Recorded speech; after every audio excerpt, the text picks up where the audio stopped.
इस देश की दुर्दशा देखो। इस देश ने जिस चीज़ को भी माता कहा, सम्मानीय कहा, धर्म से रिलेटेड समझा, उसकी इस देश के लोगों ने दुर्दशा करी। नदियों को माता कहा, उसकी दुर्दशा करी। गाय को माता कहा, उसकी दुर्दशा है। जब तक दूध देती है तब तक ठीक है, नहीं तो छोड़ दिया जाता है, सड़कों पे छोड़ दिया जाता है। फिर वो डंडे खाती रहती है ठेलों वालों से, कहीं इधर भटकती है उधर भटकती है, हाईवे पे बैठ जाती है, कोई ट्रक चढ़ा देता है, नहीं तो कसाई ले जाते हैं, कुछ लोग कसाई को बेच देते हैं, फिर वो कट के आराम से एक्सपोर्ट हो जाता है।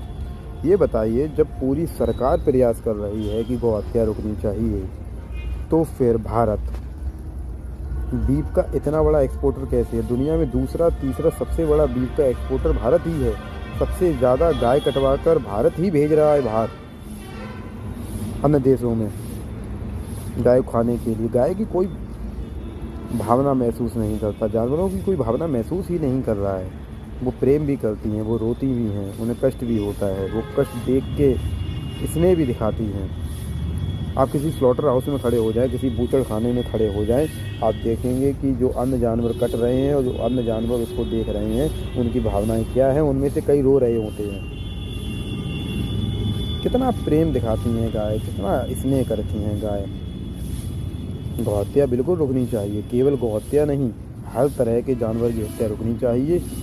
गौ हत्या केवल इसलिए नहीं रुकनी चाहिए कि उसके धर्म से उसका संबंध है, इसलिए रुकनी चाहिए वो जानवर है, उसके अंदर भी भावनाएं हैं, वो भी कष्ट महसूस करता है, उसके अंदर भी अगर एक बात आती है तो वो अपना बात रखने का प्रयास करती है, प्रेम के माध्यम से, इशारा के माध्यम से। उसको भी अगर एक खरोंच आती है तो कष्ट होता है खाल पर। हम लोगों की चमड़ी पे अगर थोड़ी खरोंच आ जाए तो चोट लगती है, तो उनको लगती है, सबको लगती है। हम लोग भूल क्यों जाते हैं? भाई, चेतना का थोड़ा ही अंतर है। मनुष्य की चेतना थोड़ा यहाँ पर अगर है तो गाय की थोड़ी उससे नीचे, और जानवरों की थोड़ी और नीचे और नीचे और नीचे और नीचे, लेकिन कष्ट बराबर है। बुद्धि की क्षमताएं थोड़ी कम हो सकती हैं। सम्मान दो उनको, सब जानवरों को सम्मान दो, उसके बावजूद ही गाय को सम्मान मिलेगा। केवल गाय को अगर सम्मान दिलवाओगे तो सम्मान नहीं मिल पाएगा, कोई ना कोई तो काटेगा, कोई ना कोई खाएगा, कैसे रोकोगे? मैं भी चाहता हूँ गौ हत्या रुकनी चाहिए। बैल हत्या, भैंसा हत्या, बकरा हत्या, सूअर हत्या, मुर्गा हत्या, सब रुकनी चाहिए। सबके अंदर भावनाएं हैं, सबको कष्ट होता है, सब यहाँ जीने के लिए मचल रहे हैं। वो भी कूदता है, भागता है, बचता है, डरता है, उत्साहित होता है, सब होते हैं जानवर। तो केवल गौ हत्या रुकने की बात मत करो, सारे जानवरों की हत्या की रुकने की बात करो, और इंसानों को जागरूक करो कि आप किस सदी में जी रहे हैं, आपका दिमाग कहाँ पर है, आप देख नहीं पा रहे, आप जंगल में थोड़ी रहते हैं। मोबाइल ये जंगल से थोड़ी आया है, पेड़ से लटक के। ये इंसानों ने अपनी बुद्धि का विकास करके बनाया है। तो ऐसे ही सोचो कि उनकी भावनाओं की कदर करो और आगे बढ़ो, इंसानियत मूल्यों को ध्यान दो और उनको स्थापित करो अपने मन में। सरकार तो नौटंकीबाजी है। अगर नौटंकी नहीं होती तो गौ हत्या रुक नहीं जाती अभी तक, तो भी एक्सपोर्टर कैसे है भारत? केवल भाषण दे देने से, केवल तेज तेज चिल्ला देने से गौ हत्या रुकनी चाहिए, गौ हत्यारे जो हैं उनको हम सबक सिखा देंगे, उनको सज़ा मिलेगी, इन सब बातों से कुछ नहीं होगा। ये सब चुनावी जुमलेबाजी हैं, इनको भूलो। मानव को स्वयं ही जागरूक होकर ये सब देखना चाहिए। सरकार अगर मदद करती है तो ठीक है, सरकार मदद नहीं करती तो भी ठीक है। सरकार पे दबाव डालना चाहिए कि सारी तरह की हत्याएं बंद हों और इंसान अपने आप में जागरूक हो।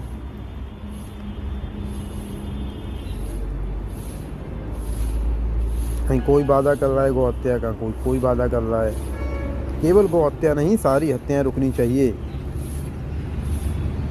कोई भैंस कोई गाय से कमज़ोर नहीं है, कि भैंस की बुद्धि कोई गाय से बहुत ज़्यादा नीचे नहीं है। ज़बरदस्ती उससे दूध लेते हो, वो दूध अपने पड़वे के लिए देती है। हम लोगों की मम्मी होती हैं, तो जब हम लोग छोटे पे दूध पिया करते थे तो वो दूध किसके लिए देती थी? हम लोगों के लिए, क्योंकि हम लोगों का जन्म हुआ है। किसी और के लिए थोड़ी कोई महिला दूध देती है। कोई स्त्री किसी के लिए दूध नहीं देती, केवल अपने बच्चों के लिए दूध देती है। पड़वा अगर मर जाए तो पड़वे में भूसा भर दो और पड़वे को वहीं खड़ा कर दो ताकि भैंस या गाय दूध देती रहे। ये क्यों क्रूरता करते हो? फिर अगर पड़वा पैदा हो तो कहते हो अरे ये क्या हो गया। फिर उसको बड़ा करके बेचो, उसको छोटे पे ही बेच दो, क्योंकि उसके पर्स बनते हैं चमड़े के, उसकी खाल उतारी जाती है। इंसानों से ज़्यादा बदतमीज और क्रूर कोई है? और जब गाय भैंस दूध दे देना बंद कर दे तो फिर कसाई को दे दो। पूरा निचोड़ डालो। कहाँ प्रेम है इसमें? कहाँ धार्मिकता है? कहाँ अहिंसा परमो धर्मा है? आदमी अपना केवल स्वाद देखता है। जब हॉस्पिटलों में महिलाओं के, ज़्यादातर की मैं बात कर रहा हूँ, जब हॉस्पिटल में महिलाओं के बच्चे पैदा होते हैं, अगर उसमें लड़की पैदा हो जाए तो घर वालों का मुंह उतर जाता है, लड़की का भी मुंह उतर जाता है, अरे लड़की हो गई। सासें तो कभी कभी बहू को मारने लगती हैं, ये लड़की पैदा क्यों हो गई, क्योंकि उसमें स्वार्थ है। उनको लगता है कि लड़की नीची है, लड़की नीच है, इन्फीरियर है, इसका सम्मान नहीं है, समाज में ये दबी कुचली है। और दबाया किसको उसने? समाज ने ही तो दबाया है। अब उठाना चालू कर दो, अब सम्मान देना चालू कर दोगे। और अगर बच्चा पैदा हो जाए पुरुष लिंग का, मतलब लड़का पैदा हो जाए, तो खुशी का माहौल पैदा हो जाता है, लड़की में उतना नहीं। अब इसी का विपरीत होता है जानवरों के साथ जो हम लोग व्यवहार करते हैं। अगर पड़वा पैदा हो जाए तो हम लोग दुखी हो जाते हैं, मतलब पुरुष लिंग पैदा हो जाए तो समस्या हो जाती है तब। और यहाँ पे पुरुष लिंग में खुशी मनाते हैं, वहाँ पर दुखी हो जाते हैं। वहाँ अगर स्त्री लिंग पैदा हो जाए तो खुशी मनाते हैं कि एक और भैंस पैदा हो गई, बछिया पैदा हो गई, अब इसको भी दुएंगे, इसको भी कटवाएंगे, इसकी भी खाल उतरवाएंगे। कहाँ प्रेम है? कहीं कहाँ धार्मिकता है? धार्मिकता तो हम लोग कितनी पीछे भूल आई। धर्म का अंश तो धीरे धीरे ख़त्म होता जा रहा है, क्योंकि हम लोग धर्म की किताबें पढ़ते ही नहीं हैं। हम लोग बाबाओं से धर्म के विषय में सुनते हैं और वो केवल अंधविश्वास और लोग धर्म की बात करते हैं।